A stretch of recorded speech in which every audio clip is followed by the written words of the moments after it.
नमस्ते, hello, greetings. Welcome to study and crack with Vaishnavi Salvi. आज हम सबसे पहले इस चैनल के फर्स्ट वीडियो में इंडियन इकोनॉमी से स्टार्ट करने वाले हैं। आप सोच रहे होंगे कि why we are starting with Indian economy. ठीक है, देखो बहुत सारे गवर्नमेंट एग्जाम्स के लिए हिस्ट्री, ज्योग्राफी, पॉलिटिकल साइंस, इन जनरल टॉपिक्स पे ज्यादा वेटेज होता है। वो सभी बच्चे स्कोर कर पाते हैं, टॉपर्स भी और कॉमन बच्चे भी। डिफरेंस क्या होता है? What is the difference between topper and other students who do not crack exam?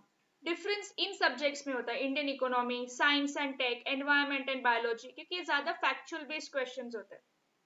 ठीक है, ये अगर आपको पता हो तो आपको स्कोर करने में आसानी होती है।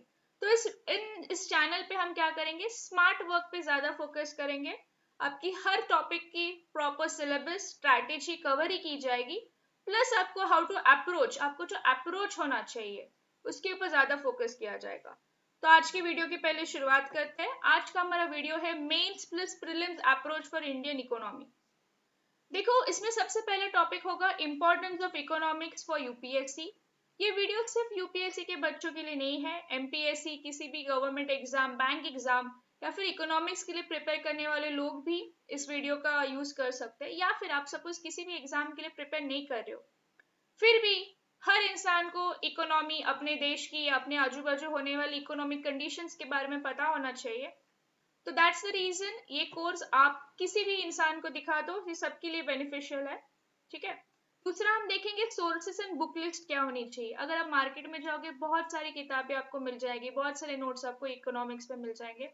इतनी सारी बुक्स पढ़ के हमको पीएचडी नहीं करना, हमको बस एप्ट पढ़ाई करनी है which is sufficient for us to crack the exam. देखो, अपने चैनल का नाम ही है study and crack. We are not just going to study और we just don't want to crack it for the name sake of cracking. हम अच्छे से पढ़ के उसको क्रैक करने वाले, एकदम प्रॉपर अप्रोच के साथ। तो इसके लिए हमको पता होना चाहिए क्या सिलेबस है और क्या स्ट्रैटेजी देख लीजिए जाएंगे। स्ट्रैटेजी में हम देखेंगे कोई भी टॉपिक अगर आपको पता हो, how you going to approach a topic. ऐसे नहीं कि आपने एक टॉपिक ले लिया, आपने पढ़ लिया, फिर आपने रख दिया। देखो, किसी भी एग्जाम की preparation, it's not simply by कि आपने 2 दिन पढ़ाई की, आपने बहुत अच्छे से उसको पढ़ लिया और आपने रख दिया। ये किसी भी जिम जाने की तरह या वेट लूज करने की तरह होता है। सिर्फ आप 2 दिन डाइट करो या 2 दिन वर्कआउट करो तो आपका वेट लूज नहीं होने वाला। कंसिस्टेंसी होनी चाहिए। या फिर आप पहले ही दिन जिम में गए, आपने एक बड़ा वाला डंबल उठा लिया, या आपने पहले ही दिन आधा घंटा कार्डियो करके आपने छोड़ दिया, that is not a proper approach.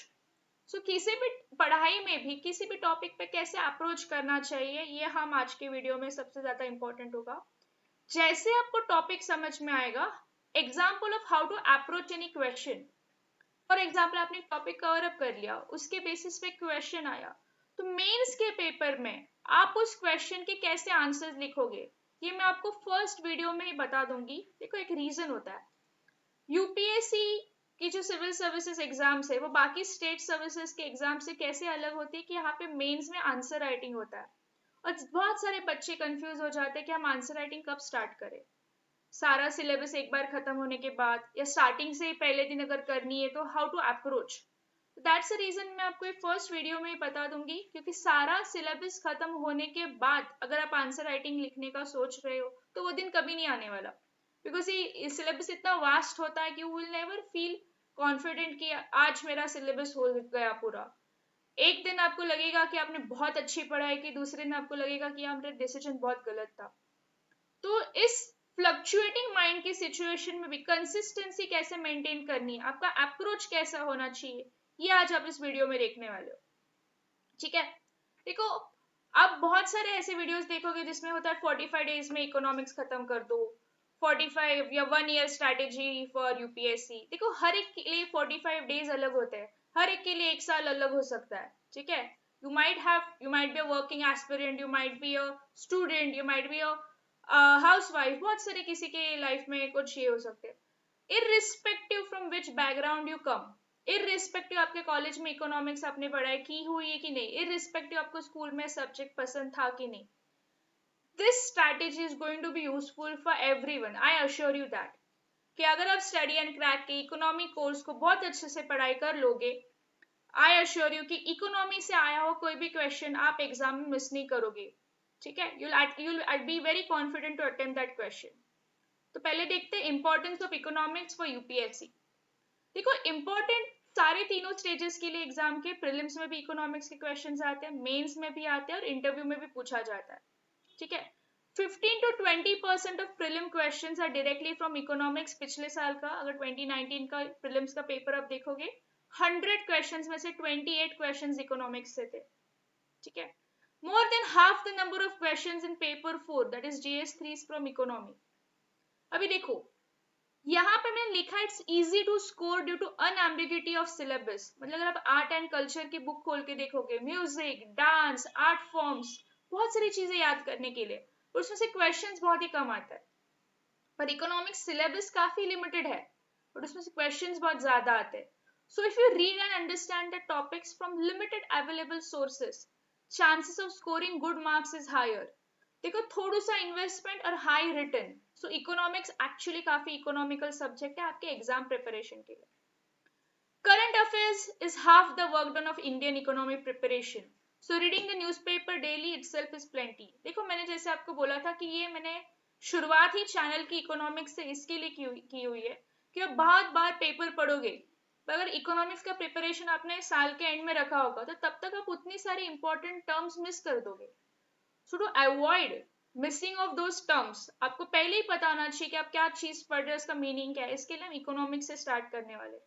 Most importantly, knowledge of Indian economy is going to help you in future when you are in service. आप किसी भी जगह पे, किसी भी सर्विस में आप रहोगे, वहां की इकोनॉमी कैसी है, कैसे लोगों का लाइफस्टाइल है, ये आपको ये पढ़ाई करके ही पता चलेगा। ठीक है, अभी देखेंगे इतनी सारी पढ़ाई करनी है, सोर्सेज ऑफ बुक लिस्ट क्या है। देखो सोर्सेज ऑफ बुक लिस्ट को मैंने दो पोर्शंस में डिवाइड किया। एक है स्टैटिक पोर्शन जो फिक्स रहेगा, डायनामिक कैसे चेंज होगा वो हम देखेंगे। स्टैटिक पोर्शन में आपको पढ़नी है 11th स्टैंडर्ड की एनसीईआरटी, 12th स्टैंडर्ड की एनसीईआरटी, और यूजुअली अगर आप इंटरनेट पे गूगल पे देखोगे इंडियन इकोनॉमी के लिए, अगर आप देखने जो रमेश सिंह या फिर संजीव वर्मा की दो बुक्स है, ये ऑप्शनल है। देखो आपके लिए इस कोर्स में मैंने एनसीईआरटी दोनों बुक्स का डेटा कवर अप करके स्मार्ट नोट्स आपके लिए, स्मार्ट वीडियोस आपके लिए बनाए गए। बट स्टिल फिर भी आपको अगर कोई रेफरेंस बुक लेनी है तो मेरा सजेशन होगा कि आप Indian economy bye Sanjay Verma के लिए जाओगे, क्योंकि वो मोर टू द पॉइंट है। पर अगर आपके पास ये बुक नहीं है, रमेश सिंह है, तो इट्स ओके। दोनों बुक्स नहीं है, आप नहीं खरीद पा रहे हो, कोई बात नहीं। ठीक है, कोर्स में सब कुछ कवर अप किया जाएगा। फिर भी अगर आपको कुछ डाउट हो तो आप कमेंट सेक्शन में लिख के मुझे बता दीजिए। ये स्टैटिक पोर्शन हो गया। डायनामिक पोर्शन देखते क्या है। एक चीज मैं आपको बता देती हूँ, स्टैटिक पोर्शन हम इकोनॉमिक्स में इसके लिए पढ़ते हैं ताकि स्टैटिक पोर्शन से आपको टर्म्स समझे, कंसेप्ट समझे, और उन कंसेप्ट्स को हम डायनामिक पोर्शन में अप्लाई करेंगे। फॉर एग्जाम्पल, अगर सपोज आपको ने टैक्स के बारे में पढ़ा, तो फिर अगर गवर्नमेंट ने जीएसटी में क्या चेंजेस हो रहे हैं तो आपको करंट अफेयर्स के साथ लिंक्स करके आप समझ जाओगे। डायनामिक पोर्शन में देखो questions are directly asked from here, बहुत ही ज्यादा इंपॉर्टेंट प्रीलिम्स और मेंस के लिए।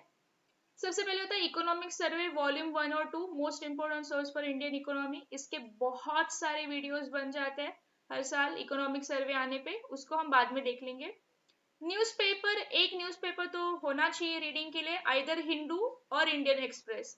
देखो बहुत से लोगों को हिंदू की लैंग्वेज थोड़ी डिफिकल्ट लगती है, Indian express is relatively simple. But फिर भी अगर आपको हिंदू नहीं समझ में आता, बहुत सारे यूट्यूब पे वीडियोस भी है कि हिंदू के एनालिसिस डेली हिंदी में, वो भी आप देख सकते हो। Budget speech, budget PIB analysis, इसके भी वीडियोस आप देख सकते हो। सेकंड एआरसी रिपोर्ट 14 था कि सिर्फ समरी के लिए, इसमें जो रिकमेंडेशंस दिए गए हैं, मतलब जो सुझाव दिए गए हैं कि फाइनेंशियल मैनेजमेंट सिस्टम को कैसे सुधारा जाए, ये हमको देखने की जरूरत है। इसका रीजन मैं आपको बता देती हूँ। मेंस में इकोनॉमिक्स में जो क्वेश्चंस आएंगे, तो एज अ ऑफिसर आपकी क्या ड्यूटी होगी, आपको क्या लगता है गवर्नमेंट को क्या एफर्ट्स लेनी चाहिए, क्या स्टेप्स लेनी चाहिए, क्या रिकमेंडेशन होनी चाहिए, ये आपको लिखना कैसे होना, ये आपको सेकेंड एआरसी से समझ में आएगा। ठीक है, सो अभी तक हमने देखा इंपॉर्टेंस ऑफ इकोनॉमिक्स, फिर हमने देखा स्टैटिक और डायनामिक पोर्शन क्या है बुक्स के लिए। और एक इंपॉर्टेंट मटेरियल मैं आपको बता दी, योजना मैगजीन। ये इंपॉर्टेंट इसके लिए नहीं है कि सिर्फ इसके लिए नहीं क्योंकि इसकी क्वालिटी काफी अच्छी है, बट इसके लिए इंपॉर्टेंट है क्योंकि गवर्नमेंट पब्लिकेशन है। तो गवर्नमेंट एग्जाम गवर्नमेंट अपने पब्लिश किए बुक्स में से क्वेश्चंस पूछ सकता है। दूसरी थी इंडिया ईयर बुक, कोई भी ईयर बुक आप ले सकते हो, मनोरमा की भी बहुत अच्छी आती है, उसमें चैप्टर्स दिए गए हैं, कौन कौन से चैप्टर्स आपको पढ़ने को, सारे चैप्टर्स आपको नहीं पढ़ने, मैंने यहाँ पे मार्किंग करके दी हुई है, चैप्टर नंबर 6, 7, 13, 14, 15, 19, 21 और 23, और वो कौन से चैप्टर्स है उसकी साइड में मैंने नाम भी दे दिए है। देखो ये जनरल चैप्टर्स है कि इकोनॉमिक डेटा क्या है, कॉमर्स क्या है, फाइनेंस क्या है, कॉर्पोरेट अफेयर्स क्या है, जिन जिन टॉपिक के ऊपर आपको आपका ओपिनियन पूछ लिया जा सकता है, आपको इंफॉर्मेशन पूछ ली जा सकती है। देखो ये सारी चीजें ना ब्लफ नहीं कर सकते, ठीक है, कि आपने बस आपने सोचा और आपने उसका आंसर दे दिया। इसके लिए मैं बोल रही हूँ इकोनॉमी से हम क्यों स्टार्ट कर रहे हैं, क्योंकि फैक्चुअल पढ़ाई वाला लिंक्ड विद करंट अफेयर्स वाला स्टडी है। इसके अलावा हम क्या करेंगे, read previous year questions along with syllabus of GS 3। देखो मैं आपको एक बता देती हूँ, मैंने वीडियो में हर टॉपिक के बाद उसके previous year questions cover up किए हुए, फिर भी आपको खुद से भी क्वेश्चंस देखने एटलीस्ट 5 इयर्स के। मैंने 10 साल या 15 साल पहले के क्वेश्चंस इसके लिए नहीं लिखे, क्योंकि देखो सबसे पहले 1950 में जब प्लानिंग कमीशन स्टार्ट हुआ था, उसके बाद हमारे पास 5 ईयर प्लान्स आते थे, बट 2014 से जब नीति आयोग आ गया, प्लानिंग कमीशन हट गया, 5 ईयर प्लान्स बंद हो गए, तो स्ट्रैटेजी चेंज हो गई, इकोनॉमिक का कंडीशंस भले चेंज हुआ हो, स्ट्रैटेजी और प्लानिंग चेंज हुआ है। इसके लिए 5 साल के क्वेश्चंस काफी कंपलसरी है। Then let us see the syllabus in detail. Syllabus आप चाहिए तो वीडियो को पॉज करके स्क्रीनशॉट भी ले सकते हो। नीचे आप देखोगे जो ब्लू में दिया हुआ सिलेबस है वो प्रीलिम्स का सिलेबस है। अब देखोगे प्रीलिम्स का सिलेबस काफी जनरल टर्म्स में दिया है, इकोनॉमिक एंड सोशल डेवलपमेंट, जहां पे sustainable development, poverty, inclusion, demographics, social sector initiatives, ये सारे नाम दिए गए। लेकिन भले ही आपको लग रहा है कि ये 2 लाइन का सिलेबस है, ये 2 लाइन का सिलेबस काफी सारा ज्यादा डेटा कवर अप करता है, और इसी सिलेबस को डिटेल्स में मेंस में पूछा जाता है। तो इस सिलेबस को अगर ऐसे देखने में आपको थोड़ा बोर हो रहा है, I have made a mind map for you, so let us look इसी सिलेबस को अलग तरीके में, ठीक है। इकोनॉमिक सिलेबस को मैं आपको बताती हूँ अपना क्या स्ट्रैटेजी होने वाला है वीडियो के लिए। देखो सबसे पहले हम देखेंगे इकोनॉमिक्स में, इंडिया के इकोनॉमिक्स में, इंडिया जब इंडिपेंडेंट हुआ तो उस टाइम पे हमारा कैसा इकोनॉमिक सिचुएशन था। उसके बाद हम देखेंगे कि उस इकोनॉमिक सिचुएशन के बाद क्या क्या प्लान्स, क्या क्या डेवलपमेंट्स, क्या क्या रिफॉर्म्स गवर्नमेंट ने बनाए। तो अपना planning, first topic will start with planning. उसके बाद हम देखेंगे कि गवर्नमेंट ने जब प्लान करने का सोचा तो गवर्नमेंट के पास किस टाइप के रिसोर्सेस थे, ठीक है, उन रिसोर्सेस को उन्होंने कैसे मोबिलाइज किया, क्या सोचा, कैसे लोगों में दिए, कैसा उसका डेवलपमेंट करे, ग्रोथ करे, एम्प्लॉयमेंट करे।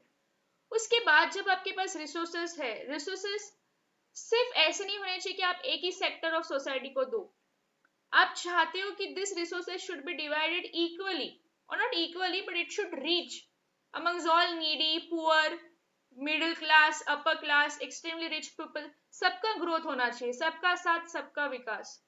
तो प्लानिंग के बाद, रिसोर्सेज के बाद हम देखेंगे इंक्लूसिव ग्रोथ। फिर अगर जब आपको सबका साथ सबका विकास करना हो तो आपको एक बजट भी बनाना पड़ेगा। तो बजट में कौन कौन से लॉज आते हैं, यूनियन बजट क्या होता है, अलग अलग मेजर्स और क्लासिफिकेशन। देखो ये टॉपिक काफी पॉलिटिकल साइंस से लिंक होगा, तो अपना अपना पढ़ाई ऐसा होगा कि हम इंटीग्रेटेड अप्रोच रखेंगे। इंटीग्रेटेड अप्रोच मतलब जब हम सिर्फ इकोनॉमिक्स पढ़ रहे हैं तो इट्स नॉट लाइक दिस कि हम इकोनॉमिक्स पे फोकस करेंगे, इकोनॉमिक्स थोड़ा हिस्ट्री के साथ लिंक हो सकता है, इकोनॉमिक्स थोड़ा पॉलिटिकल साइंस के साथ लिंक होगा, किसी जगह पे ज्योग्राफी के साथ लिंक होगा। तो बहुत सारी जगह पे हम लिंक करके आंसर्स लिखेंगे, आंसर्स पढ़ेंगे। इसका रीजन ये है, यूपीएससी भी आपको कभी डायरेक्ट क्वेश्चन नहीं पूछता, यूपीएससी भी हमको इंटीग्रेट करके क्या इसका इम्पैक्ट इस चीज पे कैसा होगा ये पूछता है। क्योंकि एज अ ऑफिसर भले ही आप कोई भी एग्जाम क्लियर करो, जब आप किसी भी गवर्नमेंट पोस्ट पे रहोगे आपके पास एक रिस्पॉन्सिबिलिटी होगी, आप एक ही सेक्टर के बारे में नहीं सोचोगे, आपको आपके डिसीजन का किन किन लोगों पे कैसे इम्पैक्ट होना सब आपको पता होना चाहिए। That's the reason integrated approach ही आपको एग्जाम क्रैक करने में हेल्प करेगा। तो देखो प्लान किया, रिसोर्सेज को मूव किया, इंक्लूसिव ग्रोथ के बारे में सोचा, बजट भी बनाया। तो ये सब बनाते हुए अलग अलग मॉडल्स है, इन्वेस्टमेंट मॉडल्स है, क्या क्या मॉडल्स है वो हम देखेंगे। पर अब यहाँ पे देखो, यहाँ पे मॉडल्स में एक वर्ड यूज किया एफडीआई, या फिर एंजल इन्वेस्टर्स, या फिर आपको पता है मसाला बॉन्ड करके भी एक टर्म होती है। अगर आपने बेसिक इकोनॉमिक्स नहीं पढ़ा तो आपको इन सब चीजों के बारे में नहीं पता चलेगा। तो एग्जाम में कहीं पे भी अगर ऐसा क्वेश्चन आ गया, आप सिंपली उसको अटेम्प्ट नहीं कर पाओगे।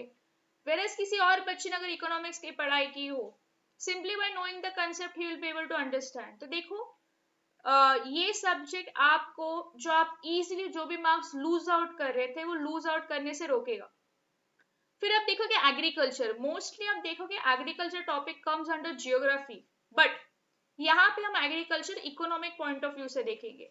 स्पेशली देखेंगे कैसे लोन्स मिलते हैं फार्मर्स को, कैसा क्रेडिट सिस्टम है, फाइनेंस सिस्टम है, क्या इंश्योरेंस है। ये आपको क्यों पता होना चाहिए कि गवर्नमेंट, अब जब भी देखोगे, जब भी बजट आता है या जब भी कोई सब्सिडी होती है, जब भी कभी टैक्स या लोन माफ करना होता है, गवर्नमेंट बहुत सारे पैसे फार्मर्स के लिए निकालते हैं।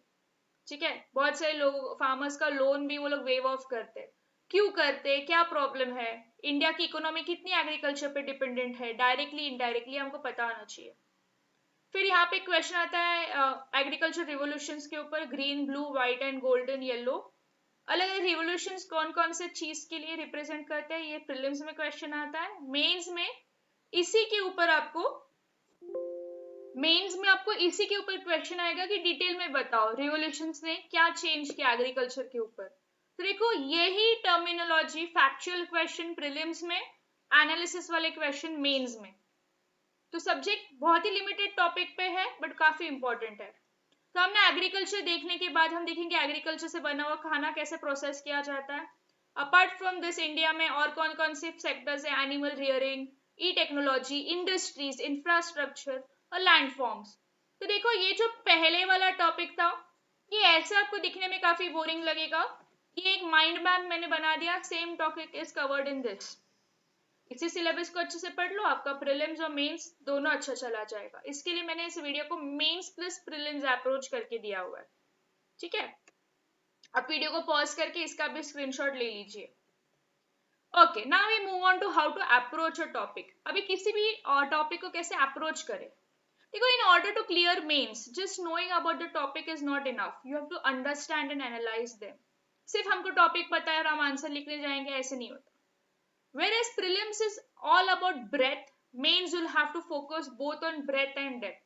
देखो, प्रीलिम्स में आपने सिर्फ फैक्चुअल डेटा पढ़ लिया, चलेगा, आपको वैसे भी वहां पे एलिमिनेशन आंसर्स कट करके जो आपको सबसे ज्यादा राइट लग रहा है आप उसके ऊपर फोकस करोगे, चल जाता है। But in mains you can't do that. अगर आपको क्वेश्चन का इंफॉर्मेशन पता ही नहीं, आपको उस टॉपिक के बारे में पता ही नहीं, तो आप क्या करोगे।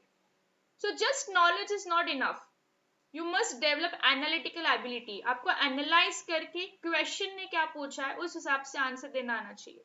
हाउ टू डू दैट, कैसे करें, don't worry, study and crack में आपको इसके बारे में बताया जाएगा। Just make connections and correlations in your mind. आपको एक डिटेक्टिव की तरह बिहेव करना है कि ये यहाँ पे हुआ था, उसका रिलेशन वहां पे कैसे हो सकता है, just have to link. For example, अगर if you have recently learned about fiscal deficit in your economics class, then you come across a Hindu article discussing the GST। फिर अभी सोचो कि ये GST इंडिया के फिस्कल डेफिसिट को कैसे कम करेगा, या फिर ये सोचो कि और क्या करना चाहिए जिससे इंडिया का फिस्कल डेफिसिट कम हो सकता है। तो देखो, प्रीलिम्स होता तो आप दो अलग अलग टॉपिक पढ़ते, फिस्कल डेफिसिट, GST, ये प्रीलिम्स बेस्ड हो गया। मेंस में आप क्या करते, दोनों को रिलेट करोगे। ठीक है, you will develop analytical ability, ये बहुत ज्यादा इंपॉर्टेंट होता है। That is what is going to make you an officer.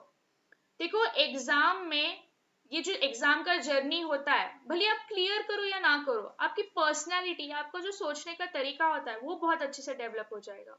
And there is no substitute for regular answer writing. अभी ये तो मैंने आपको बता दिया कि आंसर राइटिंग के लिए कोई सब्सटीट्यूट नहीं है, पर आप सोचोगे कि लिखे तो लिखे कैसे, अप्रोच करना समझ में आ गया, पर क्या लिखे। तो ये देखो, ये बहुत इंपॉर्टेंट है। For any relevant topic that you come across, ठीक है, कोई भी टॉपिक आप पढ़ो, आपको उस टॉपिक को 4 सब हेडिंग्स में डिवाइड करना है। ये टॉपिक क्यों आया, व्हाट कॉज्ड इट, और ये आया तो इसके एम्स क्या थे। पहला टॉपिक आपको होना चाहिए कॉज। दूसरा, जब इसका एम पता चल गया, इसके फीचर्स क्या थे, what were the intended consequences and what did it actually lead to. तो पहले आप देखोगे ये टॉपिक क्यों आया, इसके एम्स क्या थे, फिर आप देखोगे कि इसके फीचर्स क्या थे, इसके इंटेंशन क्या था कि क्या हो जाए और एक्चुअल में क्या हुआ। सो कॉज एंड इफेक्ट, दो टॉपिक हो गया। फिर आप देखोगे इसका इम्पैक्ट अच्छा था कि बुरा था, मतलब मेरिट्स या डीमेरिट्स। और फोर्थ पॉइंट सबसे ज्यादा इंपॉर्टेंट होता है वे फॉरवर्ड या सजेशंस फॉर इम्प्रूवमेंट, जो एक अच्छा होना आंसर होना चाहिए जिसके लिए सारे पॉइंट्स कवर अप करना चाहिए। तो ये चार आंसर्स है, ये चार सब टॉपिक्स है।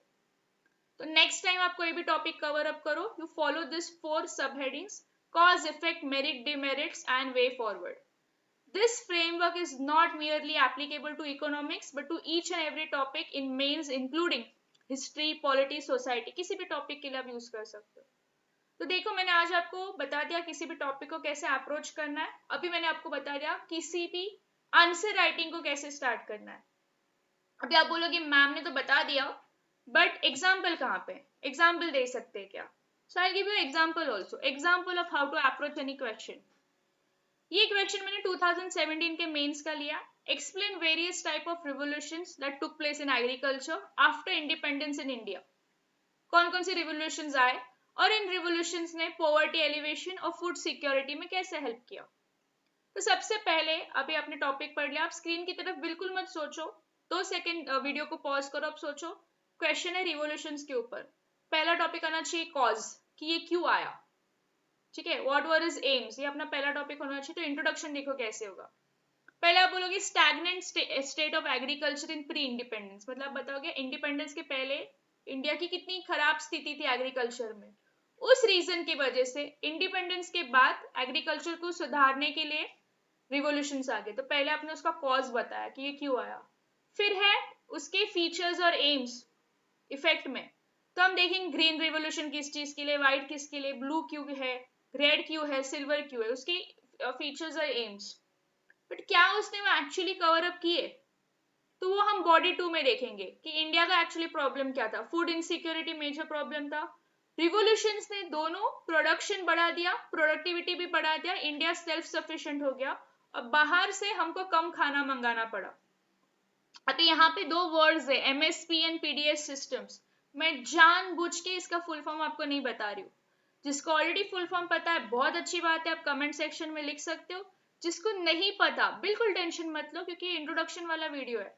जैसे ही आपका टॉपिक खत्म होगा, कोर्स खत्म होगा, वापस इस फर्स्ट वीडियो पे आना, इस टॉपिक की तरफ देखो और फिर खुद से पूछो, अरे ये तो इतना इजी टॉपिक था, मुझे फर्स्ट डे पे पता नहीं था। अगर आप इसका फुल फॉर्म तब बता पाते हो, तब आपको इस आंसर को पढ़ने में ज्यादा कंफर्ट फील होगा। इसका मतलब ये कोर्स का जो ये था एम, वो अचीव हो गया, ठीक है। तो ये थर्ड स्टेज था, cause, effect, merit, demerit. Fourth one आप क्या बोलोगे, वे फॉरवर्ड। तो उसमें देखो कंक्लूजन क्या दिया है कि भले ही एग्रीकल्चर रिवोल्यूशंस ने हमको पॉवर्टी थोड़ा कम करने में हेल्प किया है, पर हमको इससे भी ज्यादा कॉम्प्रिहेंसिव एवरग्रीन रिवोल्यूशन चाहिए, जो बहुत सारे सेक्टर्स इन एग्रीकल्चर को इंश्योर करे बेटर रिजल्ट्स के लिए। देखो एक अच्छा जो ऑफिसर होता है ना, वो कभी ये नहीं बोलता कि ये खराब थे, ठीक है। आप बोलो कि ये अच्छा था बट इससे थोड़ा बेटर और हम कर सकते हैं। Diplomatic answer should be there. So I hope you have got an example of how to approach any question. I'll keep on uploading regular videos, ठीक है। आज का वीडियो आपको कैसे लगे, please give a feedback in the comment section. Before I leave, the secret of getting ahead is getting started. So we have already started with this introduction video. Please continue moving forward so we'll get ahead, okay? Thank you. God bless you all. Thank you.